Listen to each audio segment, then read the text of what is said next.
Well, another busy day on the agenda for Donald Trump as he's set to deliver on a major campaign promise to build the wall starting today. But now a new tweet this morning, about an hour ago, changing the subject as the president writes, "I will be asking for a major investigation into voter fraud, including those registered to vote in 2 states, those who are illegal, and even those registered to vote who are dead, and many for a long time.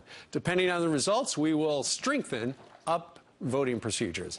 Here's the reaction to talk about that and other things. Texas Governor Greg Abbott. Governor, good morning to you. Good morning, Steve. You know, we've done many stories on this channel about voter fraud. There's that woman in Cleveland who said that she voted for Barack Obama 10 times. In your experience as Attorney General and Governor, how bad is voter fraud out in Texas, if you know? Well, Steve, as Attorney General, I prosecuted about 50 voter fraud cases. There was an example of a case about a year ago about a woman who was in the United States illegally who voted multiple times in the Dallas area. But, Steve, here's the real deal, and that is Donald Trump is not the first president to say he's going to look into voter fraud. I know that Barack Obama did it. Barack Obama put together a task force of FBI agents and U.S. attorneys in South Texas to both investigate and prosecute voter fraud in Texas. And they prosecuted people and put them in jail. So voter fraud is real. It must be stopped. We need every tool to go after it. Sure. But that said, I want to make clear I have no information or data about what happened in the most recent presidential election. All right. Absolutely. And I don't know that Donald Trump has any hard information. He just has seen studies and stuff like that, according to Sean Spicer. So an investigation is coming.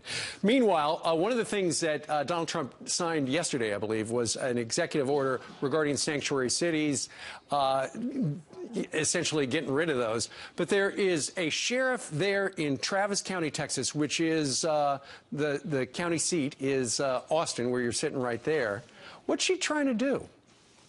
She really is trying to create a sanctuary city here in the state of Texas. I got to tell you, Steve, this is completely outrageous because what she is doing under her plan, she would give sanctuary to people who are in the United States illegally, who've been convicted of crimes in the past, of heinous crimes like armed robbery. They could have been operating in conjunction with drug cartels, and she would not cooperate with ICE whatsoever. And so it creates a sanctuary. And so, Steve, we are going to crack down on this and ban sanctuary cities in Texas. You are personally, right? I am personally. For one, these sheriff's offices receive grants from the governor's office in the state of Texas. We are cutting off those grants to any sanctuary city in the state of Texas. But, however, we are in a legislative session. We are working on laws that will, one, ban sanctuary cities, remove from office any office holder who promotes sanctuary cities, impose criminal penalties as well as financial penalties. Well, let's see if when you take the money away, she still feels that way. Governor, good on that. Well, if she doesn't, we will remove her from office. Look at that. All right. We're going to stay tuned to find out what happens there. In the meanwhile, there's a movement across the country regarding school choice, and I know you got a rally down in Texas, don't you?